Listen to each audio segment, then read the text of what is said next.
Bismillahirrahmanirrahim. Assalamualaikum warahmatullahi wabarakatuh.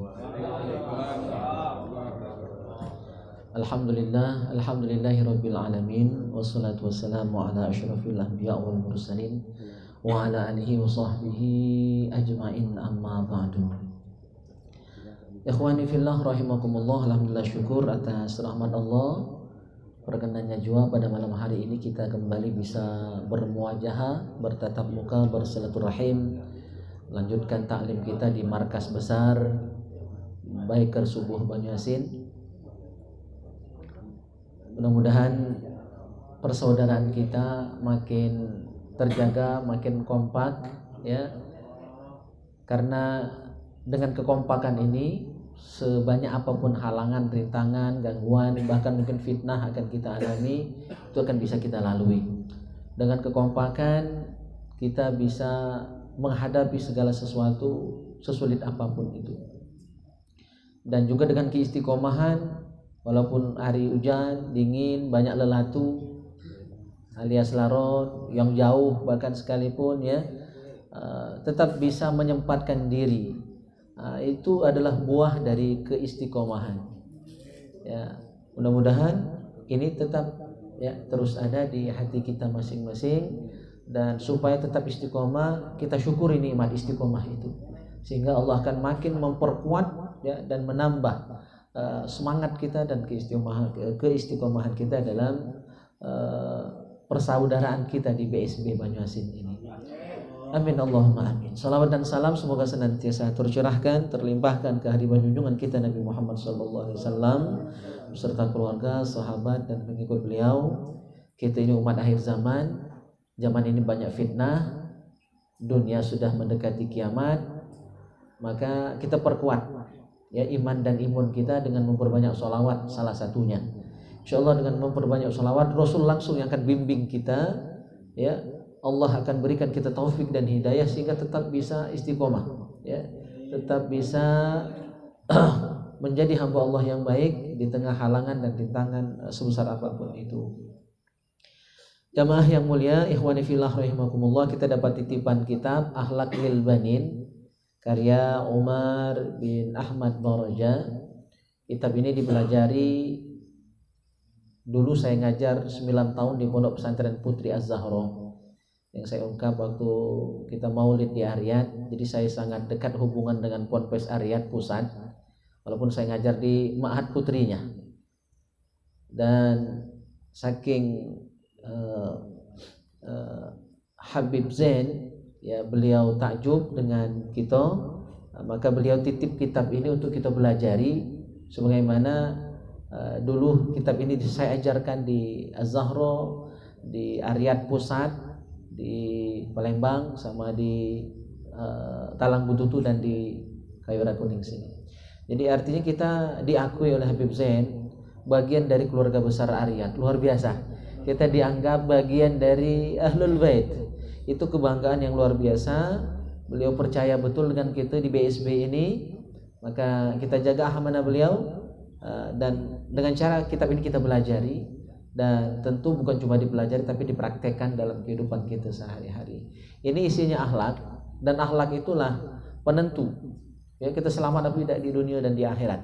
Dan memang tujuan utama Rasulullah diutus itu untuk akhlak. Innama bu'ithtu liutammima makarimal akhlak. Ya, Pak Gopar hafal hadis itu, ya. Aku diutus oleh Allah, kata Rasul, untuk menyempurnakan akhlak. Nah, akhlak ini luas, dengan Allah, dengan Nabi, ya, dengan malaikat, ya, dengan sesama manusia, dengan orang tua, dengan guru, dengan yang lebih tua, dengan yang lebih kecil, dengan saudara, dengan yang sebaya, ya, kawan, sama-sama belajar. Itu semua ada akhlaknya, dengan tetangga, dengan sesama muslim, dengan non muslim, dengan binatang, dengan tumbuhan, seluruh ada akhlak. Nah, itu, ya. Jadi maka kita belajari bab ini sebagai kepercayaan Habib Zain, maka kita jaga. Dan ini juga titipan dari Ustadz Satria, ya, beliau salah satu asatidz di BSB yang sekarang sedang melanjutkan pendidikan, ya, di mana? Di Jawa, ya. Sekarang di Sukabumi untuk persiapan menuju Yaman, ya, ribat tarif di Yaman sana. Beliau sangat punya potensi. Ya, dulu banyak yang tidak tahu, tidak sadar bahwa beliau itu adalah mutiara yang terpendam.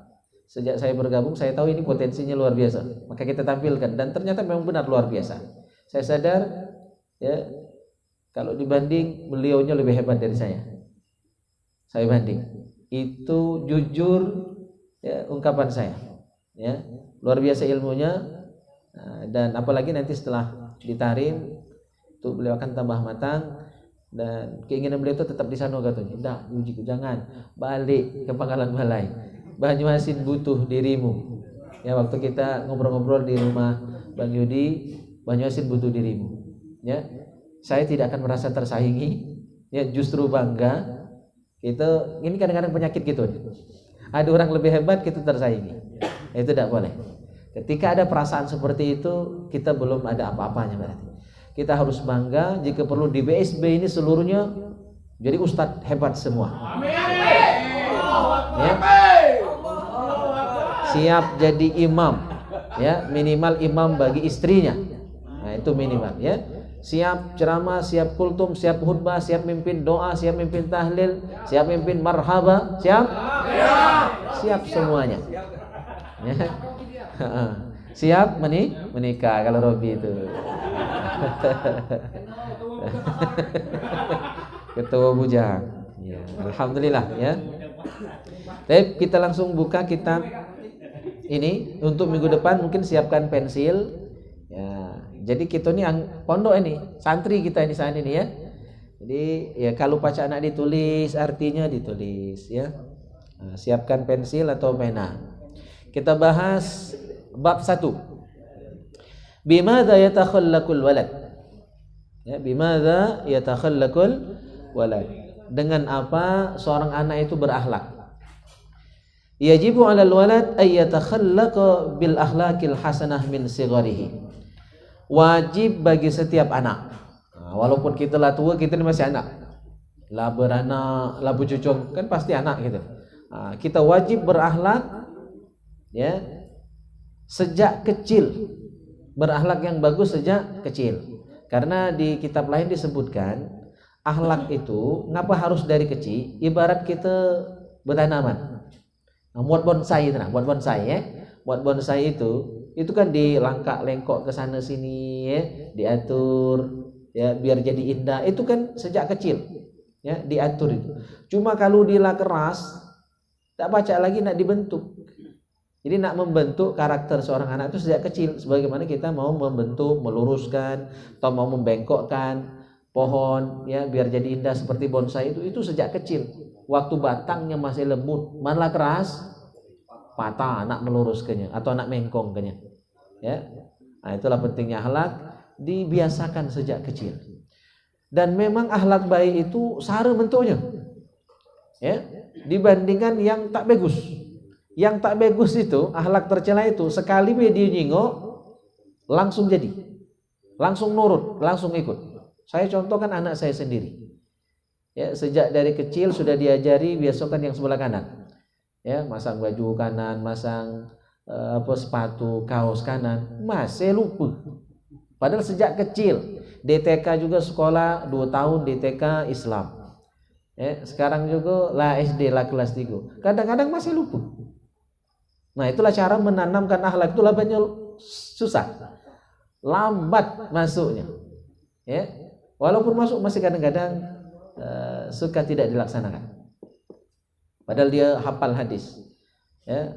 La yashrabanna ahadukum iman. Itu sejak TK hafal hadis itu, karena di TK-nya diajarkan. Nah, tapi prakteknya kadang-kadang masih minum berdiri, tidak boleh minum tangan kiri, ya kan? Karena minum tangan kiri itu cara saya. Kadang-kadang masih pakai tangan kiri, tahu tapi belum bisa mempraktekkan secara maksimal. Jadi akhlak yang baik itu susah, ya, butuh perjuangan. Walaupun lah tahu, belum tentu bisa mempraktekannya. Nah, tapi dia ikut kondangan, ya, ikut uminya kondangan. Waktu itu biduannya nyanyi lagu goyang dompet. Iya, jadi asak balik ke rumah hafal. Waktu itu masih TK, TKA, jadi baru 4 tahun. Hafal lagu itu. Nah, anak muangnya kayak di lama. Goyang dompet itu tadi.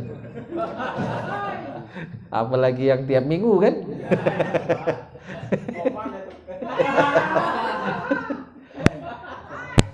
Sama kadang-kadang dia di luar, ya anak tidak mungkin nak kita batasi dikurung di rumah kan tidak mungkin. Pasti dia berkawan sama misan-misannya, sama kawan-kawannya. Kadang-kadang di luar anak orang kan belum tentu diperhatikan kadang-kadang.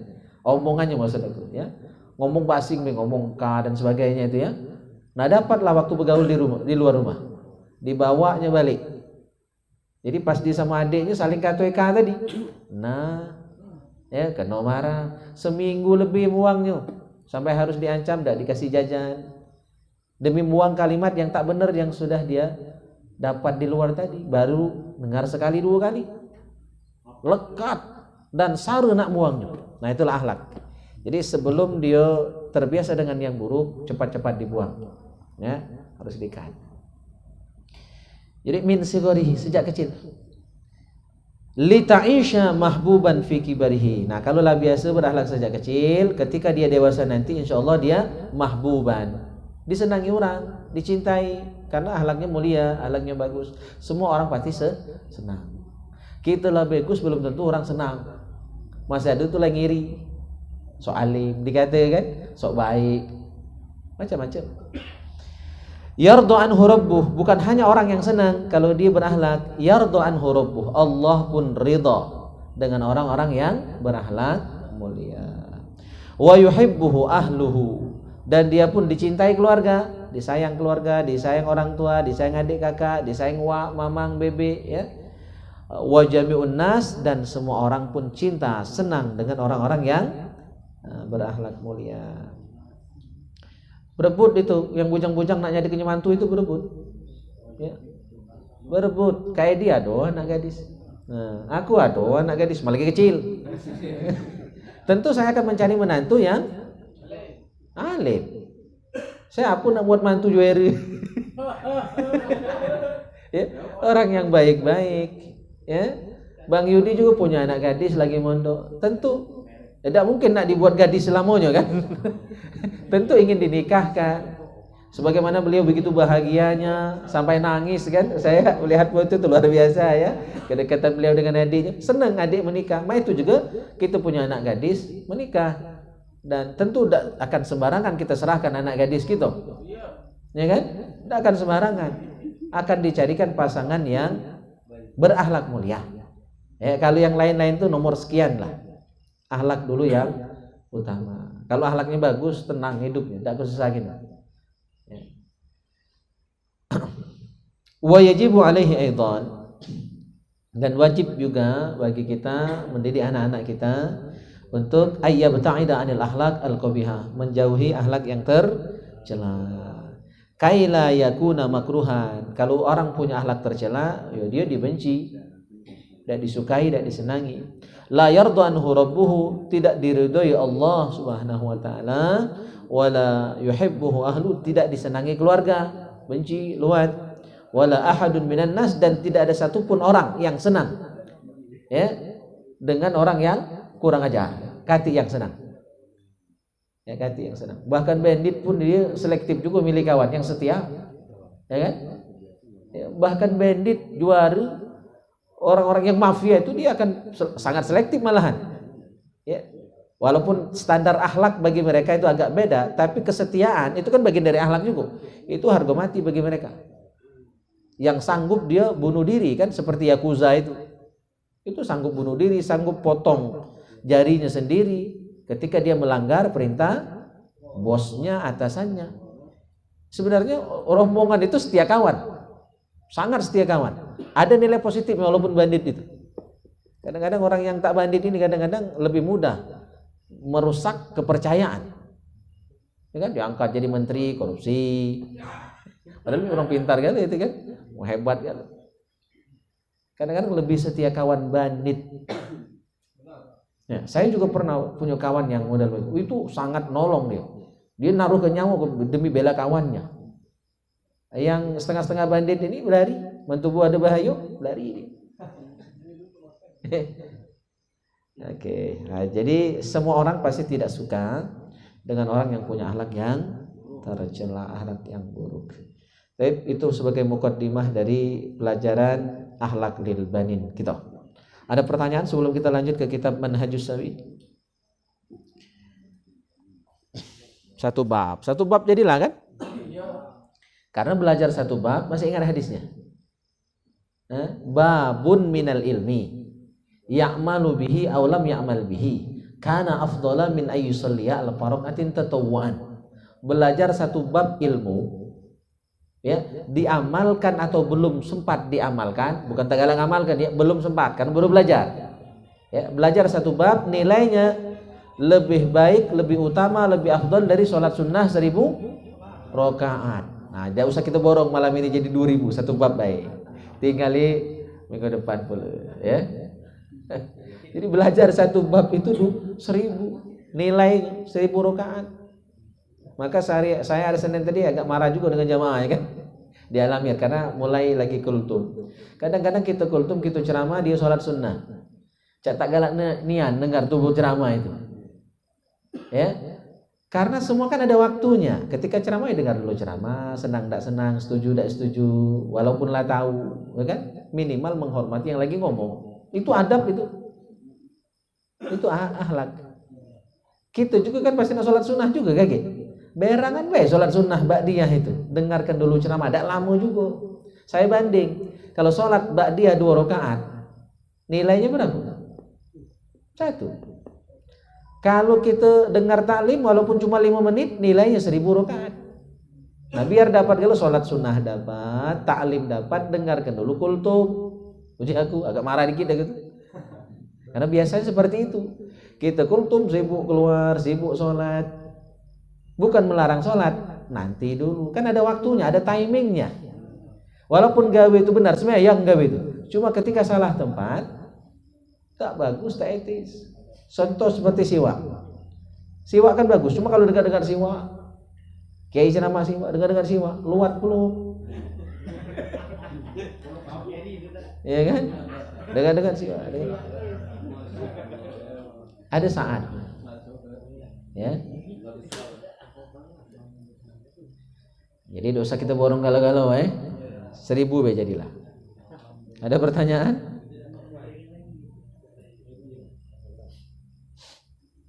Oke, kita lanjut ke Al-Manhajus Sawi. Terakhir kita bahas tentang siapa Imam Abu Hanifah. Masih tentang beliau. Dari Zafir bin Sulaiman, qala kana Abu Hanifah yuhyil lail bi raq'atin yaqra'u fiha al-Qur'an. Imam Abu Hanifah menghidupkan malam, jadi semalam-malaman beliau terjaga sholat sunnah hanya 1 rakaat dan yaqra'u fiha al-Qur'an. Beliau mengkhatamkan Al-Qur'an dalam 1 rakaatnya tadi. Nah, ya, tak terturut gitu. Riwayat lain menyebutkan wa an Asad bin Amr qama Abu Hanifah al-lail bi hadhihi al-ayah. Balis sa'atu maw'iduhum was-sa'atu adha wa amar. Beliau membaca 1 ayat itu semalam-malaman dalam sholat tahajudnya. Diulang-ulang sampai fajar, sampai menjelang sholat subuh. 1 ayat. Jadi berdasarkan hal ini boleh 1 ayat kita baca berkali-kali. Ya, berulang-ulang. Nabi pun melakukan hal yang sama. Nah, ini ibadahnya para ulama itu seperti itu levelnya. Maka dalam masalah agama ya, lihat ke atas. Wan nadhar ila man fawqahu fid din. Dalam masalah agama lihat ke atas, lihat orang yang lebih soleh dari kita.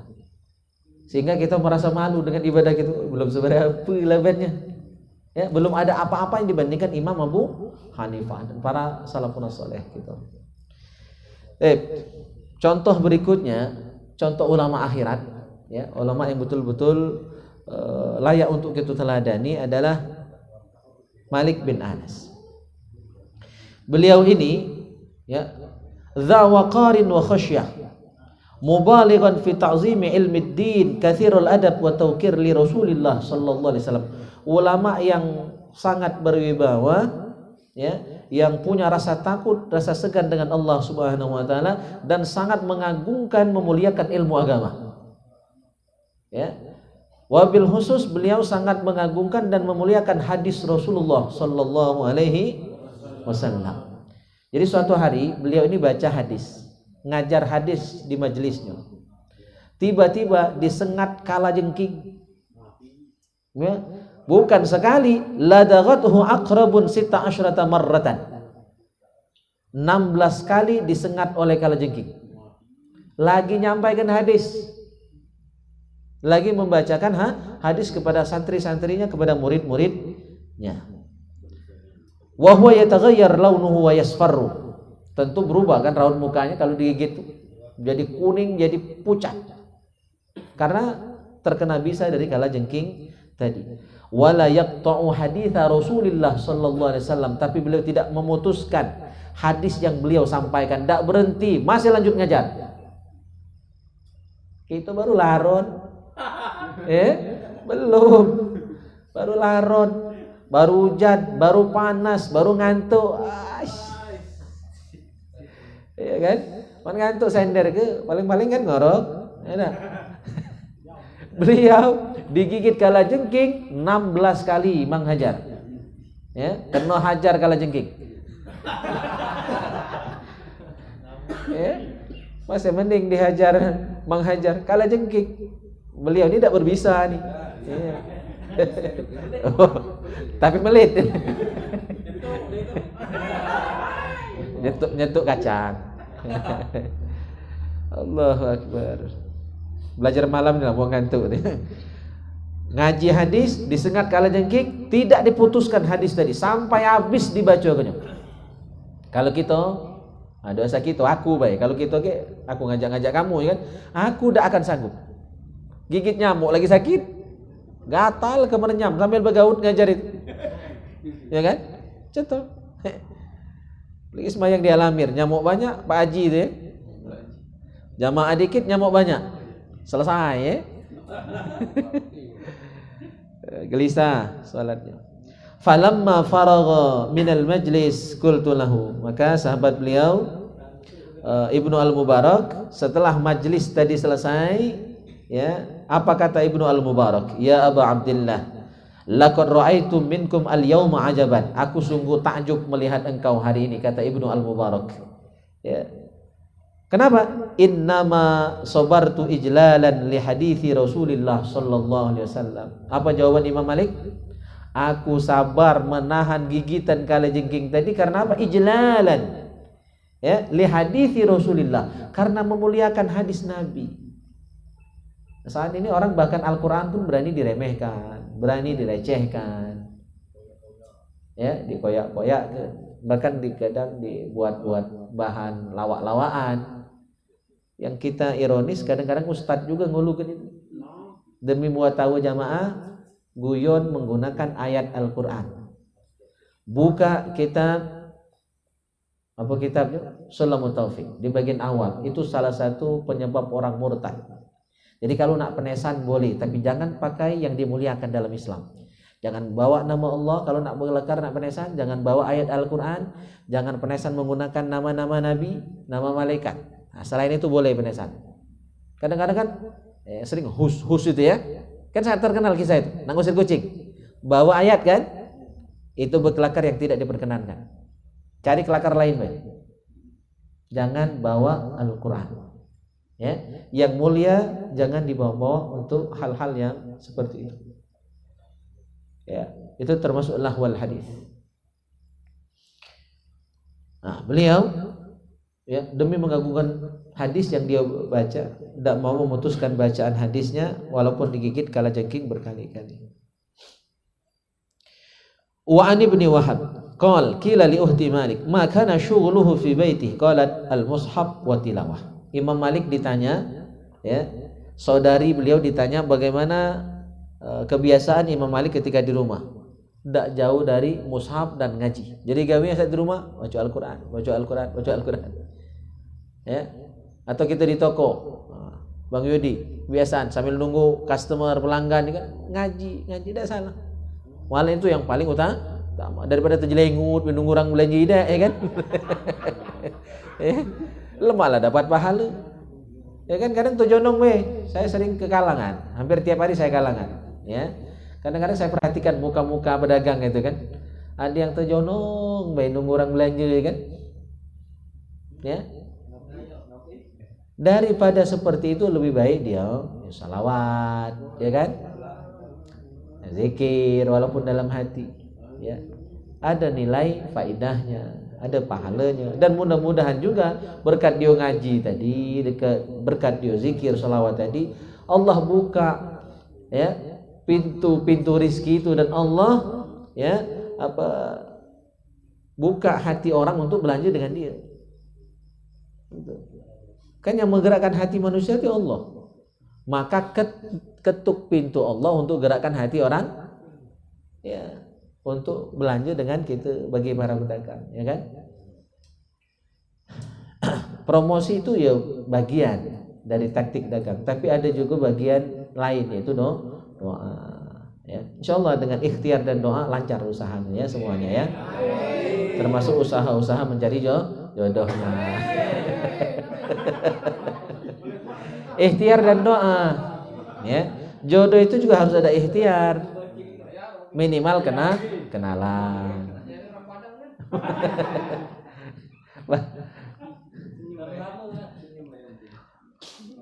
Oke, ini pelajaran dari Imam Malik, luar biasa akhlak beliau. Dan saking mengagungkan hadis, minggu lalu sudah saya sampaikan, Imam Malik di kitab lain dikisahkan, ketika ada orang yang datang ke rumah beliau, itu ditanya oleh pembantunya, nak nanyo hadis apa nak belajar yang lain? Kalau nak belajar hadis, maka pembantunya masuk ke rumah beritahu, wahai imam, tamu tadi nak belajar hadis. Maka beliau mandi dulu, mandi pakai baju yang paling bagus, baju kebesarannya, ya, dan duduk di singgasananya, kursi khusus untuk ngajar hadis. Ya, setelah beliau siap, persilakan tamu tadi masuk. Cuma kalau nak belajar yang lain, beliau biasa saja, ala kadarnya. Demi ijlalan li hadis Rasulillah, memuliakan hadis Nabi. Itu gaya Imam Malik begitu. Kita ini tidak usah kena baju hadis, semayang baik, pakai baju buruk, koyak boleh. Iya. Itu tak ya, kurang adab dengan Allah. Padahal kita sholat nak ngadab Allah. Kita nak ke majelis ini, cuma nak ketemu sama kita lagi tidak berani pakai baju yang masing-masing, ya kan?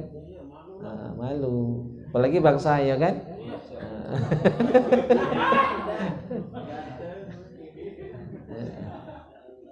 Baik, sekarang kita belajar dari Imam Syafi'i.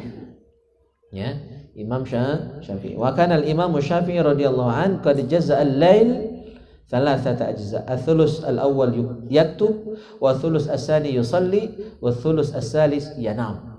Imam Syafi'i rahimahullahu taala, beliau membagi malamnya menjadi 3 bagian. Malam itu hitungannya 12 jam, ya. Berarti 4 jam ya, 4 jam kali 3 12. Nah, 4 jam pertama beliau gunakan untuk nulis kitab, untuk belajar, untuk maco, untuk nulis kitab. Dan beliau menghasilkan karya di usia beliau yang meninggal umur 54 tahun. Umur 15 sudah menjadi mufti, sudah beri fatwa, umur 15 tahun. Kita masih main nekar 15 itu. Masih main nekar, masih main yeye, main dagocan. Itu mainan lama kalau tuh, main tosan. Main durian di sungai, pakai apa? Betang pisang. Itu masa budak dulu di terkenang menghajar, ya. Imam Syafi'i umur 15 tahun sudah berfatwa. Saking pinter. Hafal Al-Qur'an umur 7 tahun. Ya. Padahal beliau anak yatim, fakir miskin, dan ibunya janda. Luar biasa, jangan remehkan janda itu, ya. Maka selamatkan para janda.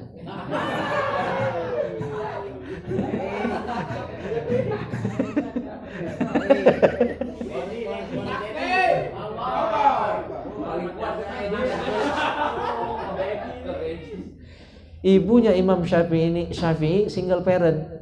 Jadi Imam Syafi'i itu lahir di Palestina. Kita cerita sebentar riwayat beliau. Lahirnya di Palestina, tapi aslinya orang Mekah. aslinya orang Mekah. Nah, setelah menikah ayah dan ibu beliau pindah ke Palestina, dan lahirlah Imam Syafi'i di Palestina pada tahun 150 Hijriah.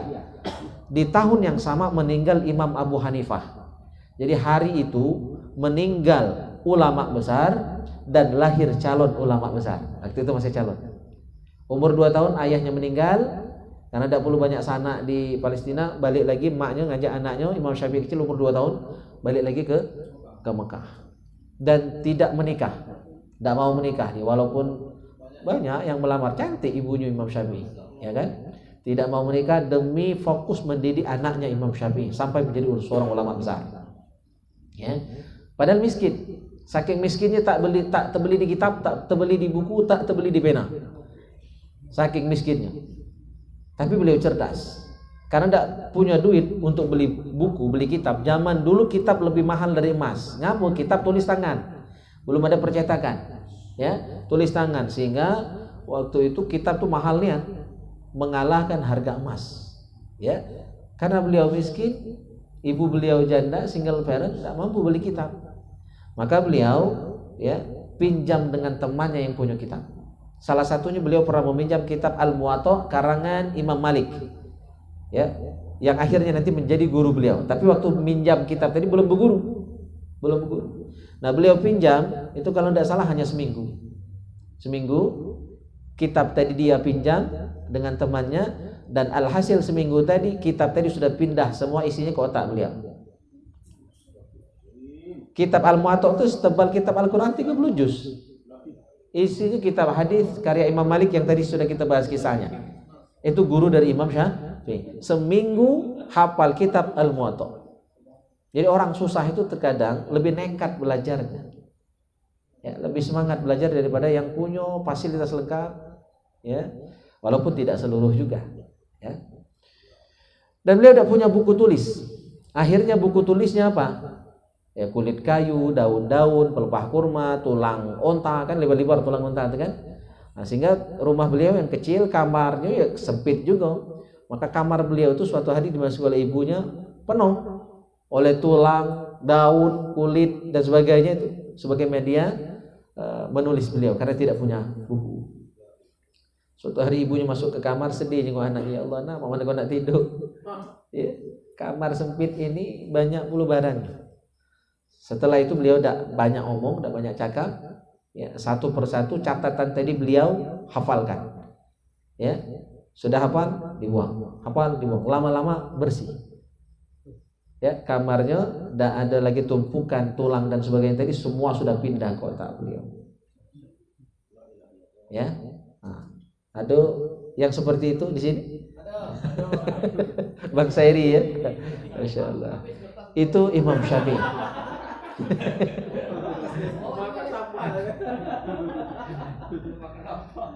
Saking cerdasnya beliau, nekat karena buntu. Jadi buntu itu bukan alasan untuk tidak pintar. Bahkan banyak orang-orang sukses awalnya dari buntu tadi, tapi tidak butuh pikiran, dia buntu duit baik. Pikirannya tidak buntu, dia segala akal, segala cara untuk bisa jadi orang.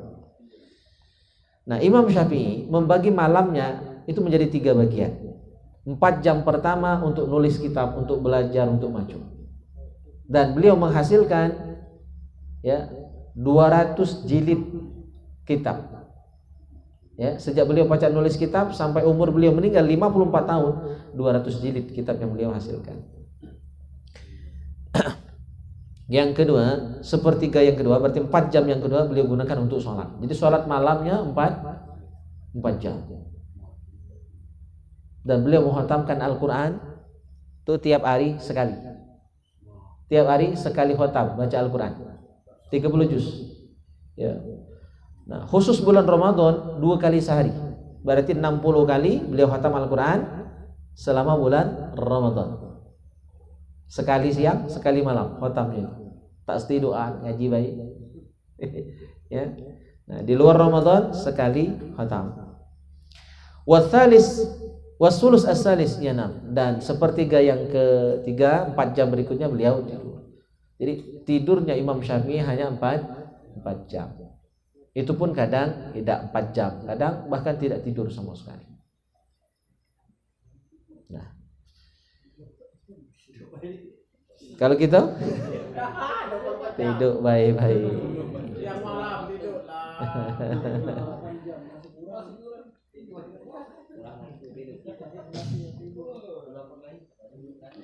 Malam kurang nyambung siang, ya. Oke. Dua lagi kita dapat nasihat dari Imam Syafi'i. Tadi cara beliau membagi waktu, ya. Wa kana yaqul ma kadzabtu qattu wa la halaftu billah shadiqan wa la kadziban. Imam Syafi'i tidak pernah berdusta. Tidak pernah bohong. Ya, tidak pernah bohong. Walaupun dengan laki, dengan bini, dengan anak, dengan murid, tidak pernah bohong. Seumur hidup beliau. Ya. Wala halaftu billah shadiqan wala kadziban, dan aku, kata beliau, tidak pernah bersumpah. Jadi jangan hobi sumpah itu walaupun benar. Ya, baik jujur ataupun dusta, beliau tidak pernah bersumpah. Karena banyak bersumpah, apalagi bagi para pedagang, itu menghilangkan keberkahan dagangannya. Ya, kan gak ada pedagang tuh sumpah. Haram telak. Nah, itu ya. Haram telak, manaku muhub ujinya kan. Tidak boleh. Ya. Dengar-dengar demi Allah, dengar-dengar demi Allah, demi Allah aku dikitnya cuma ngambil untung. Tidak usah nak ngomong mah itu. Ya. Nah, ini kan banyak pedagang nih. Jangan mudah-mudah bersumpah walaupun benar, apalagi salah. Ya, tidak boleh. Kalau itu sudah pernah atau sering, kurangi, bahkan jangan dilakukan. Karena dalam hadis disebutkan orang yang dengar-dengar bersumpah itu hilang berkahnya, dari usahanya hilang, tak berkah. Ya, jangan mudah-mudah bersumpah demi Allah, tidak boleh. Ya, kecuali memang tepesaknya, kepepet. Misalnya nyawa taruhan. Ya, kalau kita tidak bersumpah, orang tidak percaya akhirnya. Ya, kepepet, darurat, mungkin nyawa taruhannya, nah itu baru boleh bersumpah. Dalam kondisi normal jangan mudah-mudah, jangan gampang-gampang berusaha. Ya, walaupun benar, apalagi sumpah palsu, dosa besar sumpah palsu. Ya, ini tidak sumpah palsu, itu pun salah, mengurangi keberkahan usaha kita. Ya, jujur-jujur biasa dia dagang ya. Ya, orang nak beli payu tidak, jangan. Iya.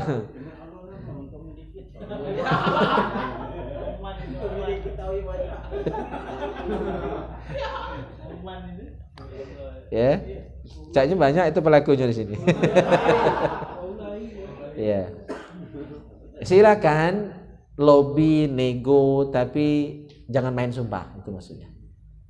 Ya, karena berarti kita kalau main sumpah itu kan nyebut-nyebut nama Allah, ya.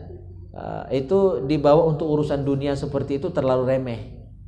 Ya, kita termasuk meremehkan. Ya, apa bahasa sanin itu? Ya,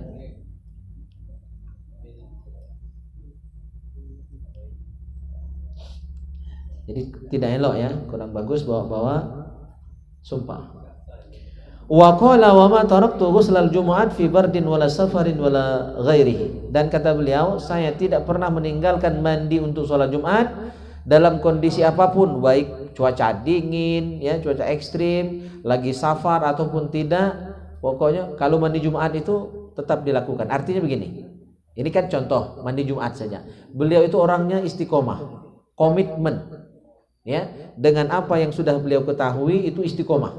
Nah, itu yang berat. Itu yang berat. Ya. Ya, istiqomah itu syarat. Kadang-kadang tubuh pacak bercakap itu, termasuk yang bercakap ini, pacak bercakap ya. Nah, maka kita saling doakan, saling ingatkan. Ya, jangan pandang kamu mentang-mentang aku ustaz laju dak galak dinasihati. Jangan. Ya, ustaz juga manusia, kadang-kadang lalai. Maka tetap butuh Pak Gopar marahi pergi, ya. Kalau yang lebih senior dari aku ya kan menghajar, mantap benar, marahi. Jangan sungkan demi kebaikan kita bersama. Ya. Taib terakhir, waqala radhiyallahu an masyabitu munzu 16 sanatan. Nah, beliau ini tidak pernah kenyang sejak 16 tahun. Ya. Tidak pernah kenyang. Jadi selalu banyak puasa. Nah, Cak Edi banyak puasa, mana aku ini termasuk puasa ini lah yang paling berat. Jadi Imam Syafi'i itu makannya sedikit sekali. Hanya dapat dihitung beliau tuh makan sepuasnya, makan kenyang banyak-banyak niat. Jadi suatu ketika beliau berkunjung ke Baghdad menemui muridnya Imam Ahmad bin Hanbal. Tapi walaupun guru murid ini nyari sebaya, hampir sebaya.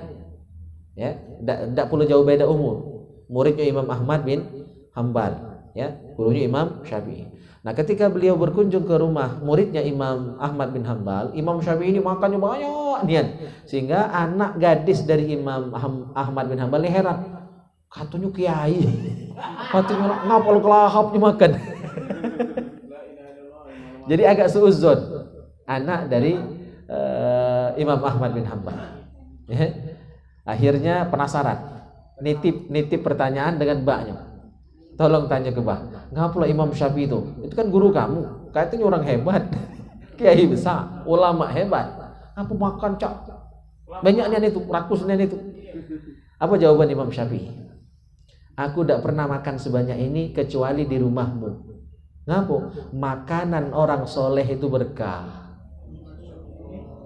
Nah, jadi banyak-banyak kayak makan makanan Bang Yudi berkah. Makanan orang soleh itu rahasianya berkah. Nah, satu ya, Imam Syafi'i ini dan rata-rata ulama itu punya firasat yang tajam.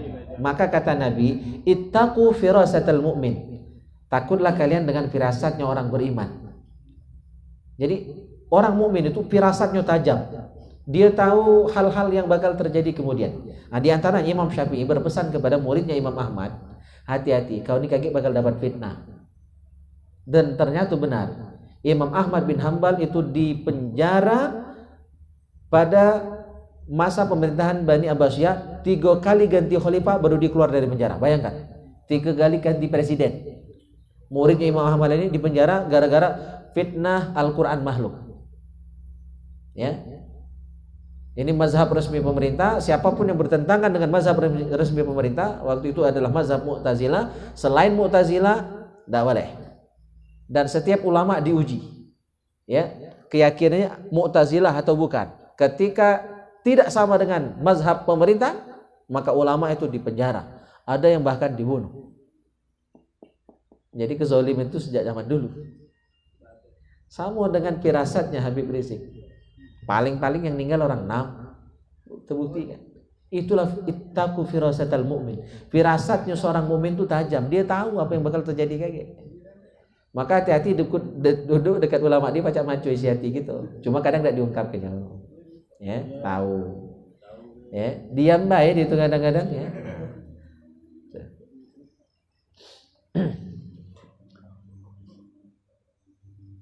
Ngapa beliau tidak mau kenyang? Kecuali yang makan di rumah Imam Ahmad tadi ya. Alasannya li'anna syab'a yuthqilul badan. Karena kalau kenyang terus, apalagi sampai penggayangan tiap kali makan ya kan, itu akan ya meratkan badan, yuthqilul badan. Wa yuqsil qalba, dan mengeraskan hati. Badan makin berat ya, maka hati makin keras. Wa yuzilul fitonah, menghilangkan kecerdasan. Maka wajar beliau tadi hafal kitab Al-Muwatta seminggu, ya kan? Orang yang cerdas, banyak puasa. Maka kami pada santri dulu rajin puasa, leman tak makan.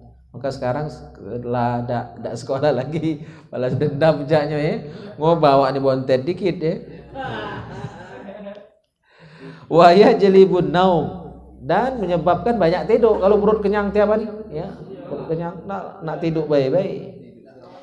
Kalau banyak tidur, wa yud'ifu sahibahu minal ibadah, anil ibadah, menjadikan lemah untuk ibadah, sungkan ibadah. Kalau pun ibadah, ya cara perut kenyang, perut besar, ya kan? Hara ruku, hara sujud, ya kan? Nak ngebuat tali sepatu lagi san? Berke, koyak luar tadi. Allahu Akbar. Ya, jadi ala kadarnya baik. Tidak usah banyak-banyak makan tuh ya. 2 piring, 3 piring jadilah. Kalau aku tidak banyak juga makan, cuma sesendok ya, terakhirnya. Iya, sama kan? Gua cuma pertama terakhir. Iya, Masya Allah. Nah, kita belajar dari orang-orang soleh seperti para ulama yang kita bahas ini supaya menjadi pribadi yang lebih baik. Kalau tak pacak gele-gele, jangan tinggalkan gele-gele. Ya kan? Mungkin masalah makan belum terturut, nah jengok masalah pembagian waktu beliau tadi. Ya. Atau hal yang lain yang bisa kita turut. Kalau tidak bisa 100%, jangan tinggalkan 100%. Sedapat yang bisa kita laksanakan. Baik, ini saja. Ada yang nak ditanyakan? Jam 10 hari itu.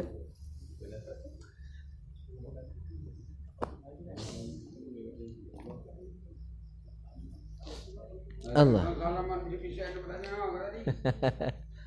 Iya, iya.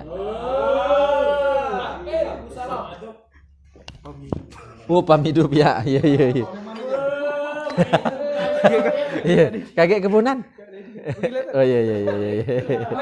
Pamidup.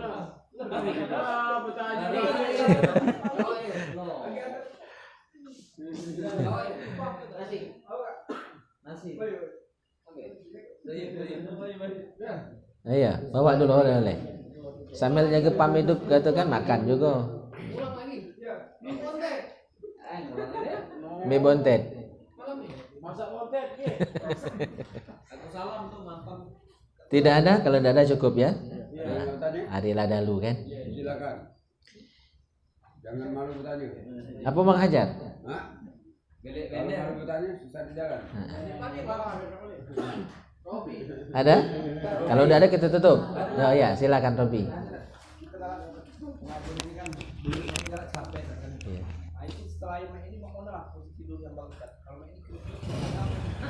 Ya. Duduk yang bagus tuh 3. Iftirash, tawarruk, tarabbu. Iftirash, tawarruk, tarabbu. Iftirash duduk tahiyat awal. Nah itu. Cuma pegel man kelamaan. Yang kedua tawarruk, duduk tahiyat akhir. Ya. Yang ketiga tarabbu, duduk bersila, cak dirimu itu. Nah itu namanya duduk tarabbu. Duduk bersila, tarabbu. Ya, tarabbu. Ya. Nah. Kalau di majelis kurang bagus. Majelis. Iyalah, sesekali tidak apa-apa. Itu nganyang kata Pak Gopar, sesekali. Jangan selamanya selonjoran. Ngalai orang bunting lagi ada selonjoran. Bapak-bapak bunting lagi. Ya, itu adab duduk. Jadi pilihannya 3 tadi. Nah, pilihannya 3 tadi. Kecuali darurat, sakit, ya kan, keselio, itu lain cerita. Atau sesekali nak ganti posisi duduk, ya kan, terpaksa nak ngelurus ke dulu, boleh. Ya. Nah, masih ada? Cukup? Cukup. Siapa nanya? Ya iya Pak Gopar. Pak Gopar. Aku bertanya. Aku tanya. Aku dikit di dalam tanya itu. Hah? Raja lah, ada apa-apa. Oh, kameranya? Iya lah. Hah? Nah, ini yang kutanya itu dikit. Kami ini galak terlambat masuk masjid kan. Pas orang sudah azan asar kan. Kami masuk. Nah, yang kami kerja itu apa tahiyatul masjid, apakah sholat qabliyahnya? Ya, makasih.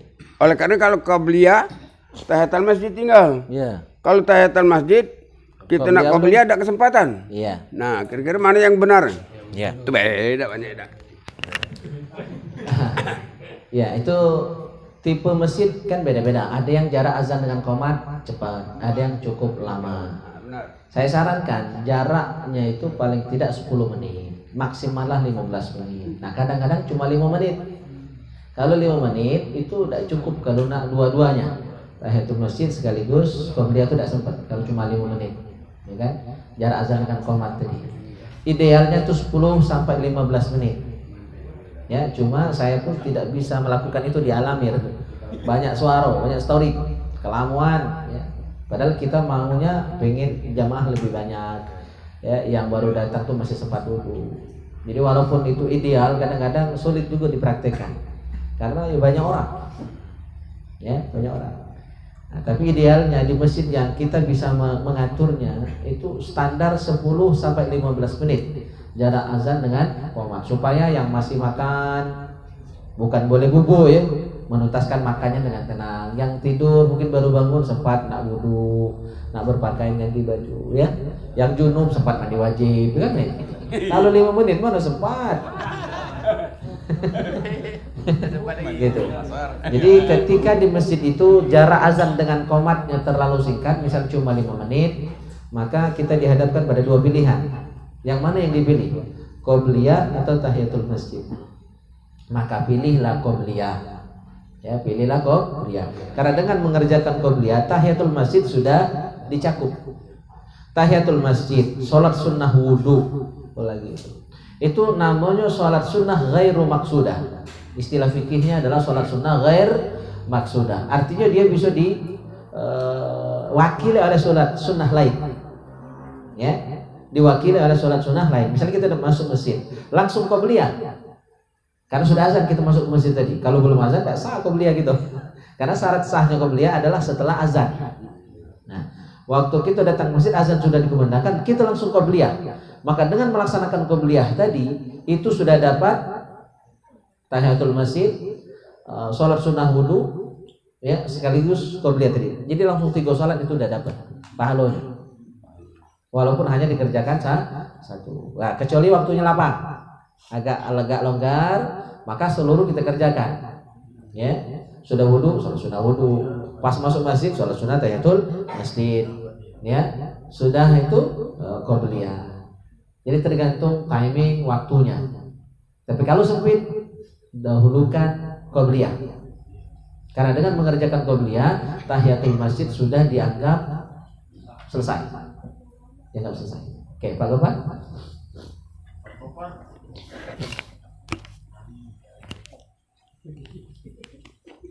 Nyambung yang Pak Ustadz tadi yang pertama yang hudur majelis ilmi yang Pak Ustadz ceramah, ada orang sholat sunnah kan lebih baik daripada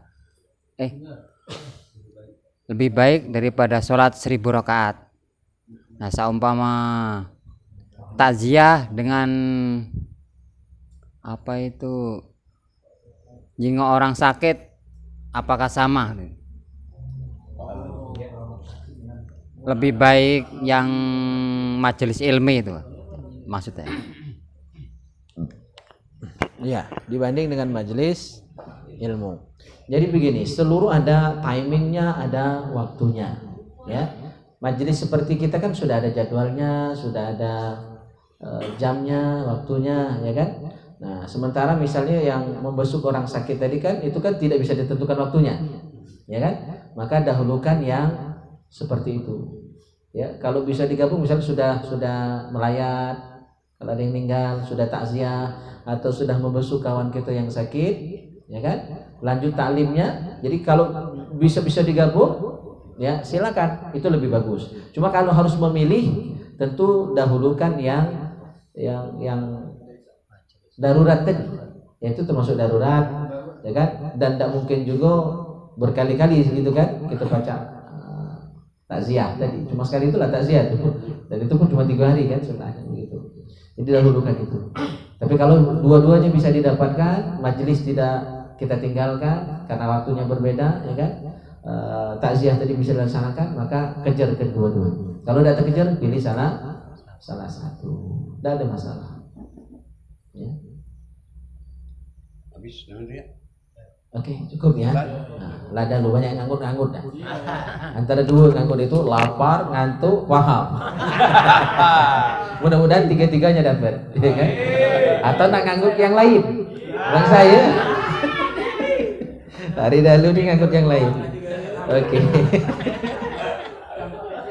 Oke, ini saja taklim kita. Ya. Ada kelakarnya, ada juga ilmunya. Mudah-mudahan kalaupun kelakar ya ini hanya untuk menghilangkan kejenuhan belajar kita dahulu ini, dan mudah-mudahan kalaupun kelakar kita salah, ada dosa misalnya di dalamnya, Siapa nama kita kakek? berharap dihapuskan oleh Allah SWT. Ya, dengan kita tutup majlis ini dengan doa kafaratul majlis. Subhanakallahumma wa bihamdika asyhadu an la ilaha illa anta astaghfiruka wa atubu ilaik. Bismillahirrahmanirrahim. Alhamdulillahirabbil alamin. Allahumma shalli wa sallim ala sayyidina Muhammad wa ala ali sayyidina Muhammad. Allahumma ij'al jam'ana hadza jam'an marhuma wa tafarruquna min ba'dihi tafarruqan ma'suma. Allahumma ya muhawwilal ahwal hawwil halana ila ahsanil hal. Allahumma ij'al anfusana anfusan thayyibatan mutmainnah ta'i'atan hafizatan tu'minu bi liqa'ik wa taqna'u bi ata'ik wa tarda bi qada'ik wa tahsyaka haqqa khasyatik wa la hawla wa la quwwata illa billahil aliyyil azim. Rabbana atina fid dunya hasanah wa fil akhirati hasanah wa qina adzaban nar. Wa sallallahu ala khairi khalqihi Muhammadin wa ala alihi wa sahbihi ajma'in. Walhamdulillahi rabbil alamin. Taqabbalallahu minkum.